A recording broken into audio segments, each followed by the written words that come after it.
Question number 6 pie diagram दिलेला आहे तुम्हाला. ते कोण आहे वो? त्यामध्ये 86 36 एक मिनिट विनोद 7 D2 रेकॉर्डिंग. D2 86 36 7 D2 कोण आहे हा?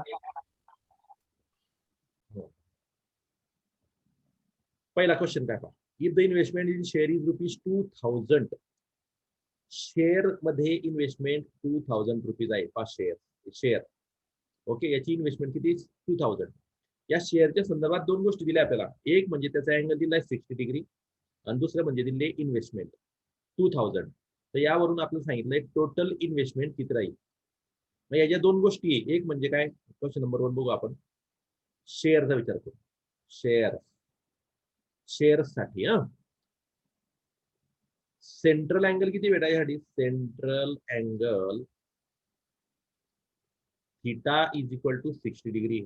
तो दिसतोच आहे आपल्याला. अजून काय म्हटलंय आपल्याला, फॉर शेअर इन्व्हेस्टमेंट आहे ₹2000. इन्व्हेस्टमेंट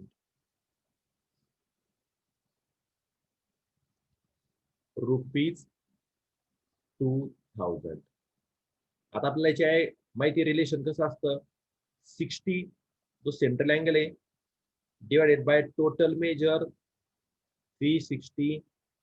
हा रेशो इक्वल टू काय असतो, त्या कॉम्पोनंटची व्हॅल्यू म्हणजे शेअरची इन्व्हेस्टमेंट किती आहे 2000 भागिले टोटल इन्व्हेस्टमेंट. असं आपल्याला लिहिता येतं. याची तुम्हाला आता सवय झाली असेल. फॉर्म्युला वगैरे काही पाठ करत बसायचं नाही, हे लक्षात ठेवायचं. काय विचार करतोय आपण शेअरचा. शेअरच्या कोणकोणत्या दोन गोष्टी दिल्या आपल्या इथं, थीटा आणि अजून काय, शेअरची इंडिव्हिज्युअल व्हॅल्यू म्हणजे शेअरची या पूर्ण पाय डायग्राम मध्ये टोटल इन्व्हेस्टमेंट पैकी शेअरवर असली इन्व्हेस्टमेंट म्हणजे कॉम्पोनंटची व्हॅल्यू. शेअर या कॉम्पोनंटची व्हॅल्यू ₹2000. मग इथं काय करायचं मग इथं की हा 60 डिग्री डिवाइडेड बाय 360 डिग्री म्हणजे अँगल मधलं 60 डिग्री आहे किती पैकी, टोटल 360 पैकी. 2000 आहे किती पैकी, टोटल इन्व्हेस्टमेंट पैकी. हे दोन्ही रेशो कसे हे इक्वल रेशो असले पाहिजे. याच्यावरून लगेच तुम्हाला कल्पना येईल आता की आपल्याला इथं काय लिहिता येईल, total investment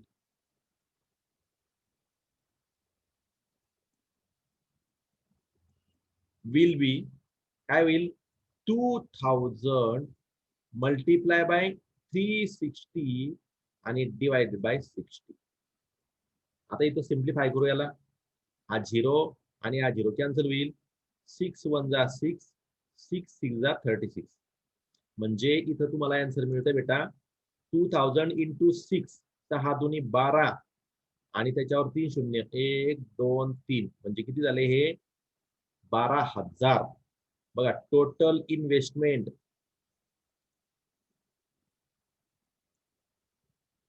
is equal to 12,000 rupees. हा मिळाला आपल्याला पहिल्या क्वेश्चनचा आन्सर. ओके. चला सेकंड क्वेश्चन काय बघ. सेकंड क्वेश्चन काय, how much amount is deposited in bank. आता बँक बघा, बँक जर विचार केला, बँक कुठे आहे इथं, share post deposit in bank. Deposit in bank हे बघा, डिपॉझिट इन बँक 2 नंबर. काय विचार करतोय आपण, बँक या कॉम्पोनंटचा. बँक या कॉम्पोनंट साठी तुम्हाला थीटाची व्हॅल्यू दिली बेटा 90 डिग्री आणि त्याची investment in amount deposited in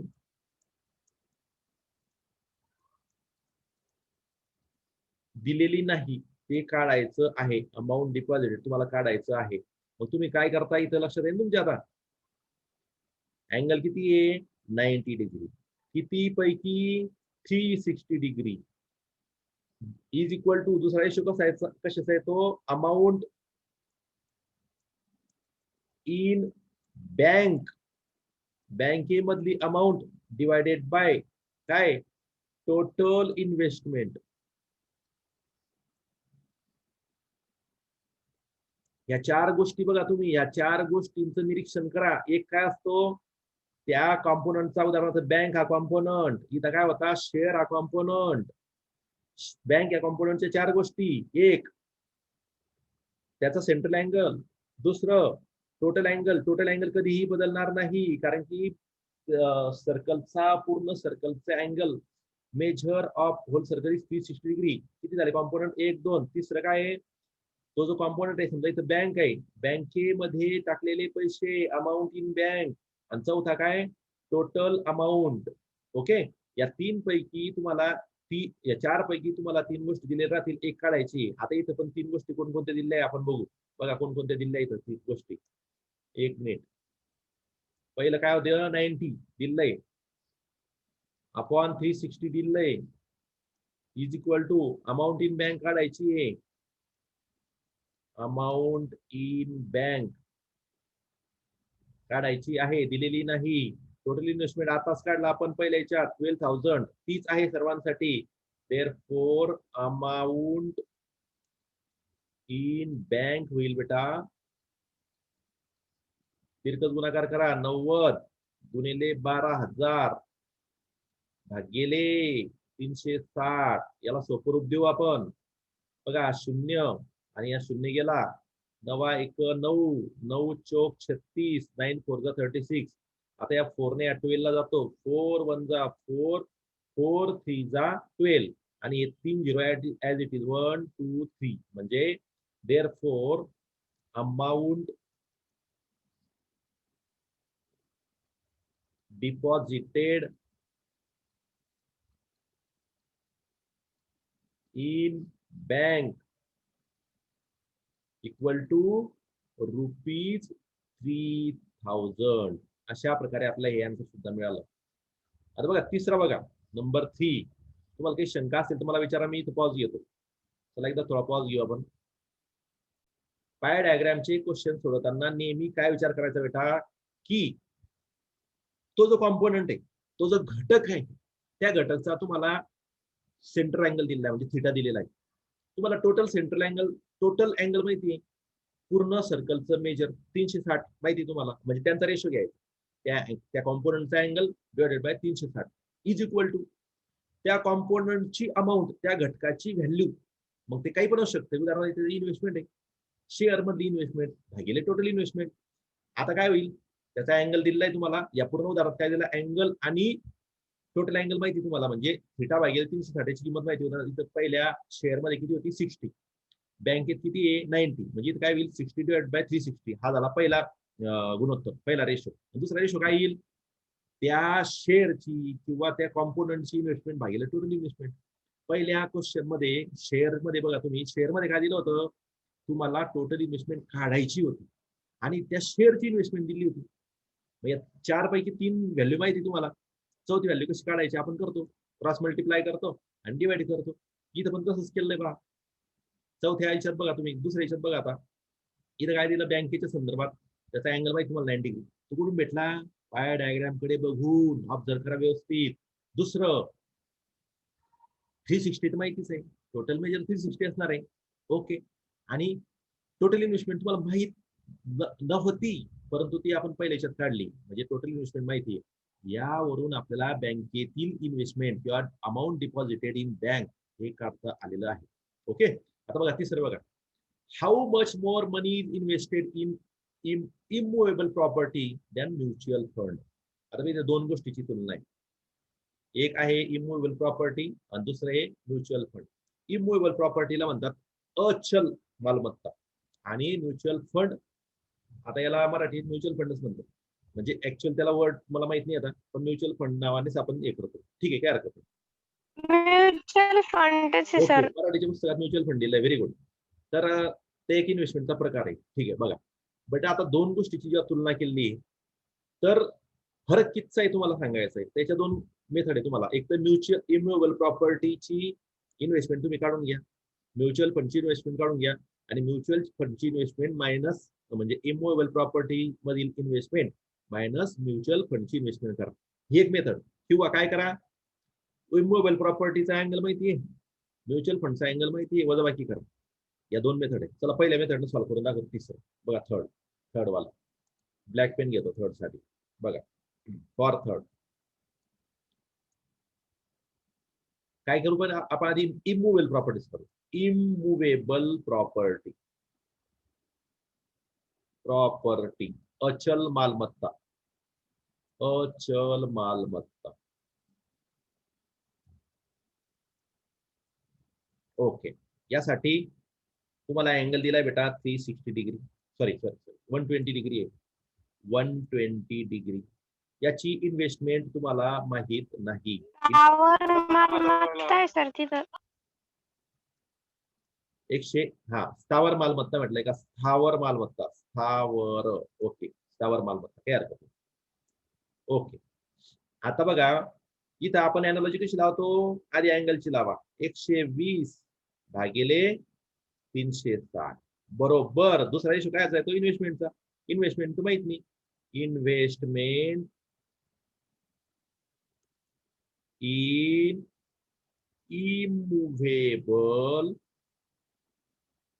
property, स्थावर मालमत्तेतील गुंतवणूक भागिले एकूण गुंतवणूक, total investment.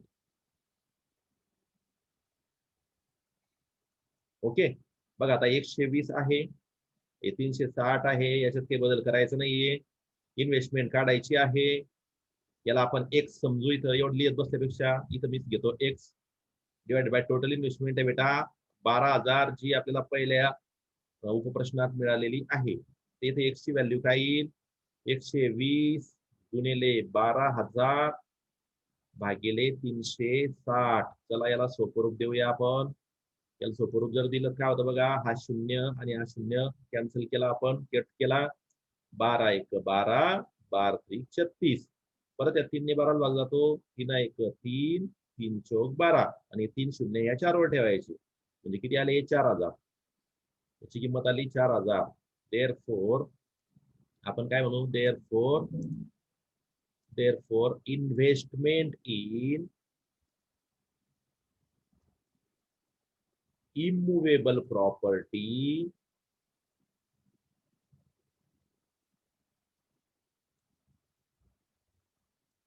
is equal to ₹4,000. बघा इथं काही शंका आहे का मला सांगा, असेल तर मी पॉज घेतोय.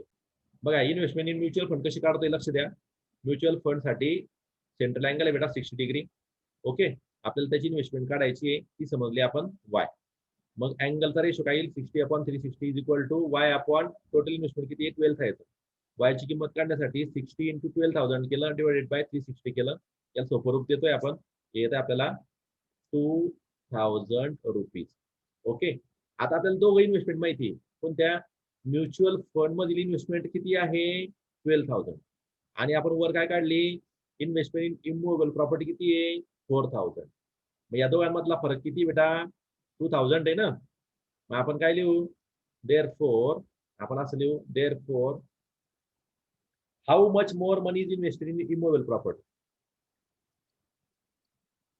मनी देअरफॉर फरक कितीचा आहे? Difference in investment, difference of करू आपण याला, डिफरन्स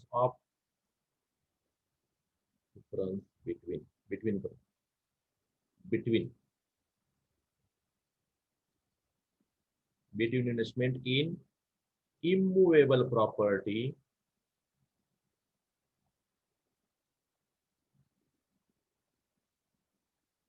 and mutual fund.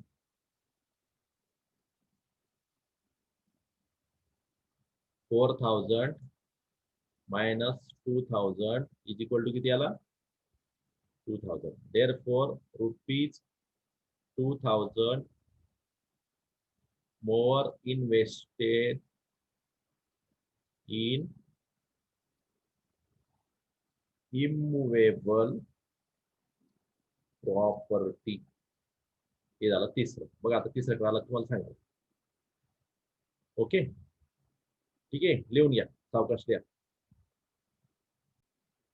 पोस्टचा विचार करा. पोस्ट साठी सेंट्रल अँगल किती बेटा? थीटाची व्हॅल्यू 30 डिग्री. थीटा किती आहे? 30 डिग्री. मग काय म्हणू आपण? Theta upon 360 is equal to investment. किंवा एक काम करा ना, सरळ सरळ तुम्हाला जर हे थोडं वेगळं वाटत असेल ना, तर एक काम करा तुम्ही. पोस्टचा विचार करतोय ना आपण आता. पोस्ट काय म्हटलं मी तुम्हाला, central angle for post divided by central angle of circle is equal to investment in post divided by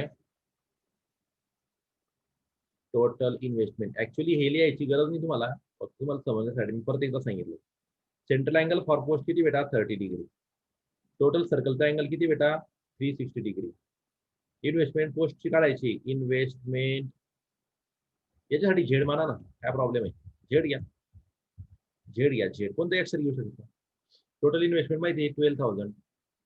झेडची value कशी मिळेल, Z is equal to 30 into 12,000 divided by 360. हा 0 आणि हा 0 कॅन्सल आउट केला आपण. हे बघा 3 1 3, 3 1 3, 3 2 12 आले. हे पहा, हे 12 1 12, हे 12 1 12 आणि हे 3 0 1 वर किती आले झेडची value. Therefore investment in post is equal to ₹1,000. ठीक आहे, तर इथे हे संपलं. चला, ज्या वेळ आहे 1 मिनिट लिहून घ्या, नंतर मी पोस्ट पण करतोय. ओके.